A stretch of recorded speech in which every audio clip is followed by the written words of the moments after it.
গভীর রাত, কিন্তু থেমে নেই জনতার ঢল। মিরপুরের রাজপথ আজ যেন পরিণত হয়েছে ক্ষোভ আর প্রতিবাদের অগ্নিগর্ভ জনসমুদ্রে।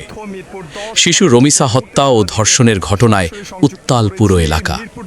হাজার হাজার নয়, লাখো মানুষের কণ্ঠে এখন একটাই স্লোগান: ধর্ষকের ফাঁসি চাই, ২৪ ঘন্টার মধ্যে ফাঁসি চাই।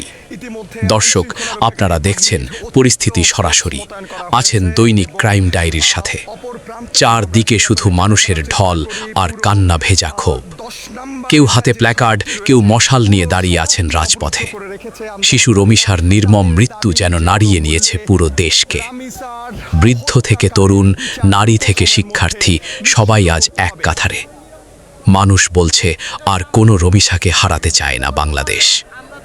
এদিকে মাননীয় প্রধানমন্ত্রী তারেক রহমান রমিসার বাড়িতে গিয়ে শোকসন্তপ্ত পরিবারকে সান্ত্বনা দিয়েছেন। তিনি রমিসার বড় বোনের সম্পূর্ণ দায়িত্ব নেওয়ার আশ্বাস দিয়েছেন বলেও জানা গেছে। রাত যত গভীর হচ্ছে, রাজপথে মানুষের উপস্থিতি যেন আরও বাড়ছে। উত্তাল মিরপুর এখন একটাই দাবিতে ফুঁসছে: বিচার নয়, দ্রুত বিচার চাই। ধর্ষকের মৃত্যুদণ্ড চাই। জনতার ভাষ্য, এই নৃশংসতার বিচার দ্রুত কার্যকর না হলে আন্দোলন আরও কঠোর হবে।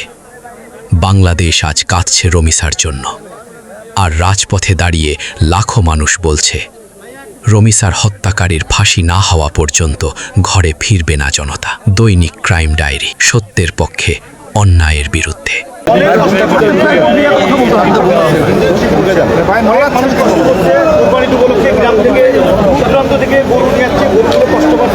গরমের মধ্যে 7 ঘন্টা মতো গাড়ির মধ্যে আছে, এই জন্য অনুরোধ করছি যে এটা সেবার জন্য, গরুগুলো, পশুগুলোর জন্য অনেক গরিব পাচ্ছে।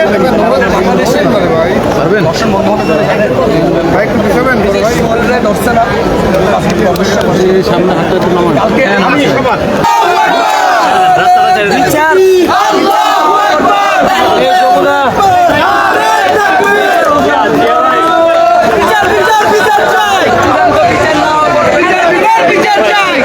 এবং যেমনটি আপনারা শুনতে পাচ্ছিলেন, আগামীকাল তারা নতুন কর্মসূচি ঘোষণা করেছে এবং আগামীকাল জুমার পর আবারও তারা এখানে জড়ো হবেন। এবং যেমনটি আপনারা দেখছিলেন যে পুলিশের যারা কর্মকর্তা ছিলেন তারা কথা বলছিলেন আন্দোলনকারীদের যারা মুখপাত্র তাদের সাথে, এবং তাদের কাছে তারা জানতে চেয়েছিলেন তাদের এখানে দাঁড়ানোর যে বিষয়টা সেটি পুলিশের সামনে তারা তুলে ধরছিলেন।